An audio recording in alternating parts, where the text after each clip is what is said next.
မြန်မာပြည်ကနေအလဲရောက်နေတဲ့အမေကိုဒီနှစ်နယူးယောက်ရဲ့ခရစ်စမတ်ညလေးကိုလိုက်ပြမှာဖြစ်ပါတယ်။ဒါကတော့အမေရိကမှာပထမဆုံးနယူးယောက်ရဲ့ရထားစီးမဲ့အတွေ့အကြုံပေါ့နော်။ကျမအမေမြန်မာပြည်ကနေလာတာပါအသက်80ရှိပါပြီ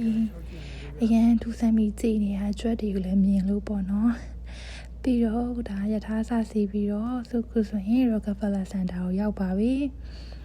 မြေအောက်ကဘာနဲ့မြေပေါ်ကဘာကွာခြားမှုလေးကိုပြမယ်နော်မြေအောက်ကဘာကတော့ညစ်ပတ်စုပ်ပြက်လို့ကျမအမေရန်အော်နေပါတယ်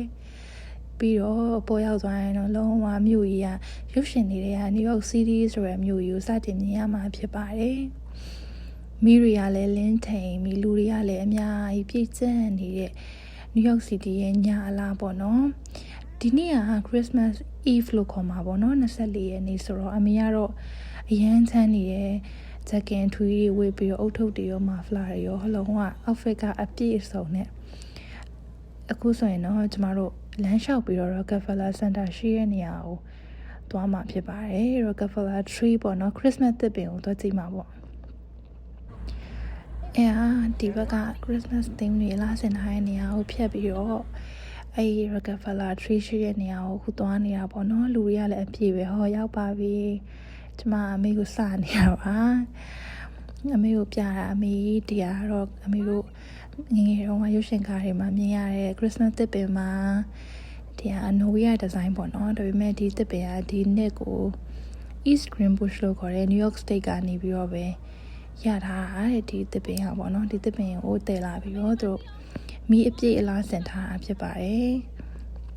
ကျမအမေကြည့်ပြီးတော့အရန်နေပြောနေပါတယ်ပြီးတော့အမေကိုလည်းရှင်းပြတယ်။ဒီ New York City ရဲ့ Christmas ညကိုသွားမလဲခင်အမေကို Home Alone ကားပြထားတော့ဒီကားရဲ့ကလေးလေးဒီနေရာမှာလာပြီးတော့ဆူတောင်းရင်းနဲ့သူ့အမေနဲ့ပြန်တွေ့သွားတယ်ဆိုတဲ့အခန်းလေးတွေကိုအမေကမတ်မိနေတာဆိုတော့အတော်ပဲဖြစ်သွားတာပေါ့နော်။အမေနဲ့ကျမနဲ့တစ်ဖြတ်တပုံလေးရိုက်ပါတယ်။ Rockefeller Tree ရဲ့ရှေ့မှာဒီ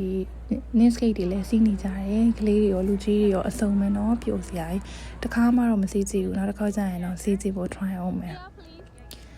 အမေကတော့ရောက်လီအရမှာထိုင်ပြီးတက်ပွဲရိုက်ပါတယ်ပြီးတော့ Rockefeller Center ရဲ့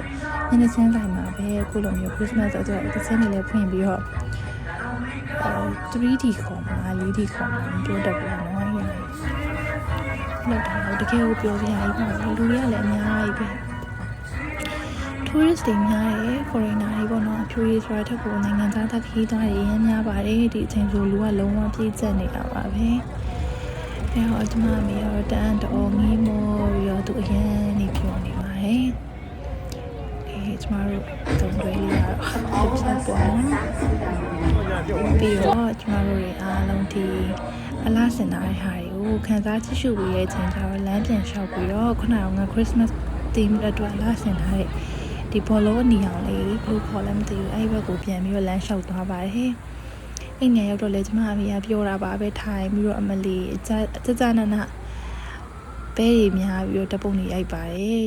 ဖျက်ခင်ကိုလည်းကျေးဇူးတင်ပါတယ်ကျမအမေအသက်80မှအခုလိုသွားနိုင်လာနိုင်သေးရအောင်အရန်ကိုဝမ်းသာပျော်ရွှင်ရပါတယ်ပြီးတော့ hot chocolate လေးဝယ်တိုက်တော့အမေကရင်ထဲမှာနှွေးသွားပါတယ်တဲ့ hot chocolate လေးတောက်ပြီးတော့ time square အောက်မှာဒါအမေရိကဆိုတာဒါပါလားဆိုပြီးတော့သူစဉ်းစားနေတယ်တဲ့ဒါကတော့ New York မှာစိုက်ကမတိုင်အောင်လမ်းကူးနေတဲ့အမေပါဒီနေ့အတွက်ဗီဒီယိုလေးကြည့်ပြီးလို့ကျေးဇူးတင်ပါတယ်